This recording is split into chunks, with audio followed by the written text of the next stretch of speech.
जिल्ह्यात दिसला, मी लगेच त्या माणसाला फोन करतो. माझ्याकडे PS वगैरे आहेतच आणि ताबडतोब त्यांना सांगतो, पण ते पण लगेच ऐकतात आणि रात्री मला वाटतं की सांगितलं 8ला 9ला लाईट तिथं चालू झाली. हे आपलं शहर आहे. ही अजित पवारची एकट्याची मक्तेदारी नाही, त्यांनी सगळा मक्ता घेतलेला नाही.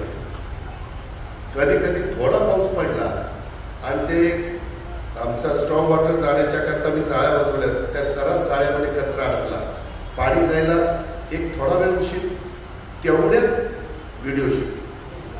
बघा बारामती पाड्या, अरे ते जे दाखवतात त्यांना थोडीतरी शहराची नाही मनाची वाटायला पाहिजे. जरा महाराष्ट्रातली वेगवेगळी शहरं जाऊन बघा आणि बारामतीची तुलना करा. अरे करणाऱ्याचं कौतुक नाही, परंतु त्याचा उत्साह किंवा त्याला नावमेद तरी करू नका ना. किंवा मुद्दा कुठल्या तरी बघितलं सांगा, त्या पाण्यात स्कूटर घालून आणि आमच्या काही भगिनी पण त्या पाण्यात. अगं तिथं पाणी असलं तर पलीकडचा रोड आहे, इकडचा रोड आहे, तिकडच जाणार.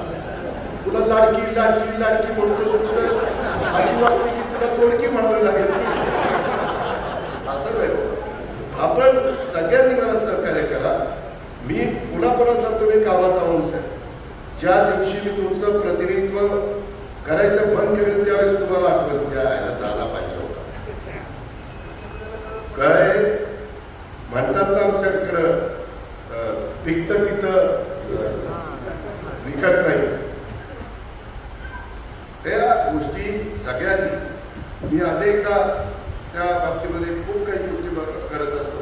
आता आपल्या गार्डन त्याचं काम चाललंय, याला विचारा, प्रिंटर कुठं बसलाय त्याला विचारा. ते जे गार्डनचं काम चाललं मी सचिनला बघायला सांगितलंय. त्याच्यामध्ये एकाला विनंती केली, नगरपालिकेची गार्डन, त्याला 10 कोटी रुपये द्यायला लावले. 2 कुणाला देतो, रुपये देतो का? 5 कोटी खर्च झाले. परवा मला त्यांनी सांगितलं की दादा त्यांना विनंती करा की पुढचे पैसे पाठवा. काल त्याला 1 कोटी रुपये पाठवले, विचार पाठवले. मी कधी कधी मला राहत नाही, मी म्हणतो की असा आमदार तुम्हाला कधी मिळणार नाही. मागच्या आमदारांवर टीका करायची नाही, कारण त्यांना बाकीचा व्याप होता, देशाचं राज्याचं सगळं, इतरांना सगळ्यांना. नाहीतर लगेच म्हणतात दादांनी साहेबांची तुलना केली. मी ज्यावेळेस तुमचा एकेवेळेला आमदार झालो ना, मला सारखं माझं एक मत म्हणत होतं, पवार साहेबांच्या नंतर तू बारामतीचं नेतृत्व करतो, लोक पावलोपावली तुझे साहेबांची तुलना करणार. साहेबांची कामाची पद्धत त्याला तोड नाही, पण ते करत असताना मी पण ठरवलेलं होतं की असं बारामती बदलून दाखवी. मी पिंपरी चिंचवड पण बदलतो, मी पुण्यामध्ये पण लक्ष घालतो. मी इतर पण आमदारांना सांगतो, जरा मी काय योजना केल्या ते जाऊन बघा. फक्त ही कामं का चालू होतात ते सांगा. बऱ्याचशा ठिकाणी कामं काढल्यानंतर ती कामं मिळण्याच्या करता तिथं असं वजन ठेवावं लागतं आणि वजन ठेवल्यावर ते काम मिळतं. इथं वजन ठेवावं लागत नाही. सगळं काम त्याच्यामध्ये काय जे काही प्रकल्प असतील त्याच्यात. काल मी सोमेश्वर मंदिरात गेलो होतो, तिथं माझ्याबरोबर काही विद्यार्थी असतील, समाज होता.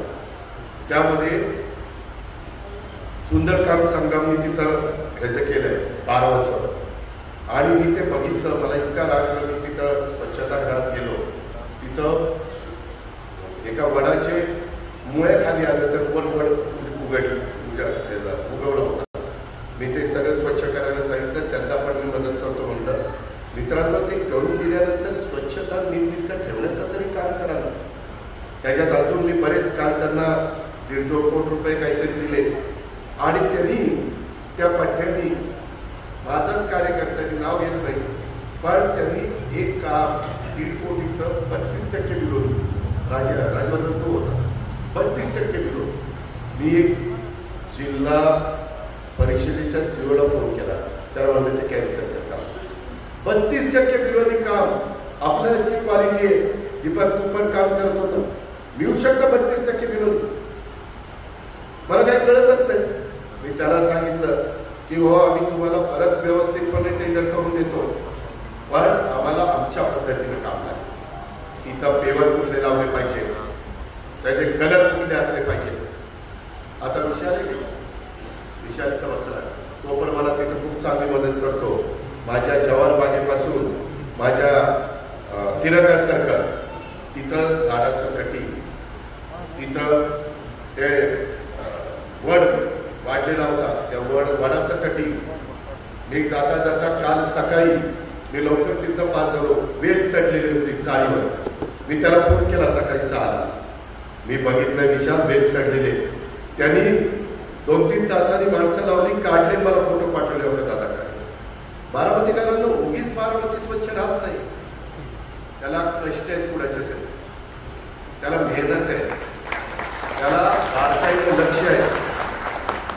फार बारीक मी बघत असतो. आता पण मला देवेंद्र शिर्के इकडे घेऊन गेला, मी त्याला लगेच सांगितलं, तुपे पण होते की हे इथं असं आहे, हे तिथं तसं आहे, हे तिथं तसं आहे. त्याशिवाय हे होत नाही. उगीच आम्ही गप्पा हाणत नाही. आणि त्यामुळं तिथलं पण काम त्याला सांगितलं आणि तिथं बऱ्याच काही गोष्टी कारण